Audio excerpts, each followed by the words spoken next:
These four beasts that come up are now described, and they're omitted in the lesson, but they are described in verse 4, Daniel, in verse 4 to verse 7. And to be as brief as I can about it, we have this. The first was like a lion. That'll be England. It had eagle's wings. And that lion kingdom is the English kingdom. That's the English Empire that takes place after the Roman Empire goes to pieces, and during the Church Age, England takes over. That'll come in with the Reformation and the King James Bible.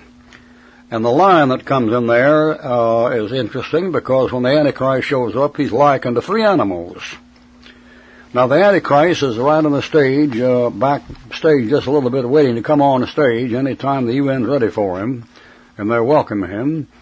And God, as usual, likens him to an animal. Now, the Antichrist shows up. He shows up after these kingdoms that come in, and the first of these is a lion, and it's England.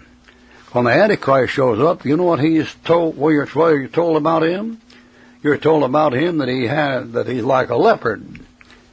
And you're told him that in the likeness of him, and this beast that comes up the last time, the Antichrist, he has a head like a lion, and he has feet like a bear, and the rest of him is a leopard. That's Revelation chapter 13, verse 1 to 4. And those are the animals that are listed right here.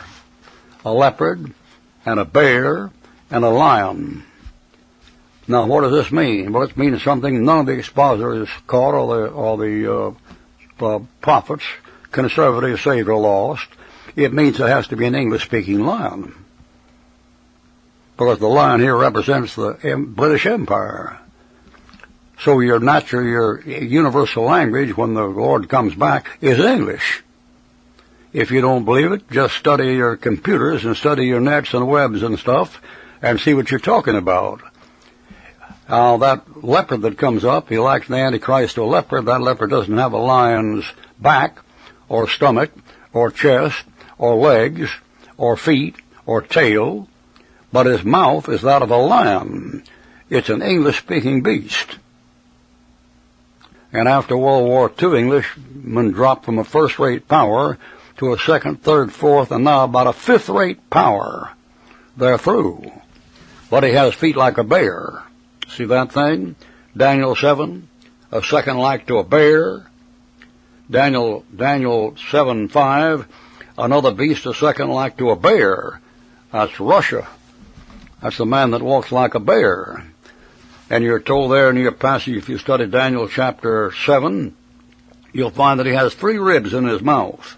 That's Lithuania and Latvia and Estonia, 3 of them. And when they tried to break up from the Communist Union, they right away attacked them and tried to keep them back in. And the British Empire is through. Britannia no longer rule the waves. The communists rule the waves. Who was the first to go? The whole nation of Russia. Off they went, and China followed suit. And then Vietnam followed suit, and then North Korea followed suit. And now perhaps the greatest communist nation in the world heading up is America. At least according to Pravda, the Russian newspapers. The Russian newspapers in Russia admit now the greatest movement toward communism is America. That's the bear. It came from Russia. Now look at the next one. Verse 5, after this I beheld, and another beast like a leopard came up, and had on the back of the fowl for wings of a fowl, and the beast also had 4 heads, and dominion was given to him, and so forth and so on. Now he's likened here to a leopard. Now that's the last kingdom before the Antichrist shows up. And that's why the Antichrist is likened to a leopard, and a bear, and a lion in Revelation 13. You say, why? Because of what? Because of your lesson today, Daniel 7. All the scholars missed it. The saved ones and the lost ones. It's amazing. It's amazing the power the devil has to get cold people who mess with that book.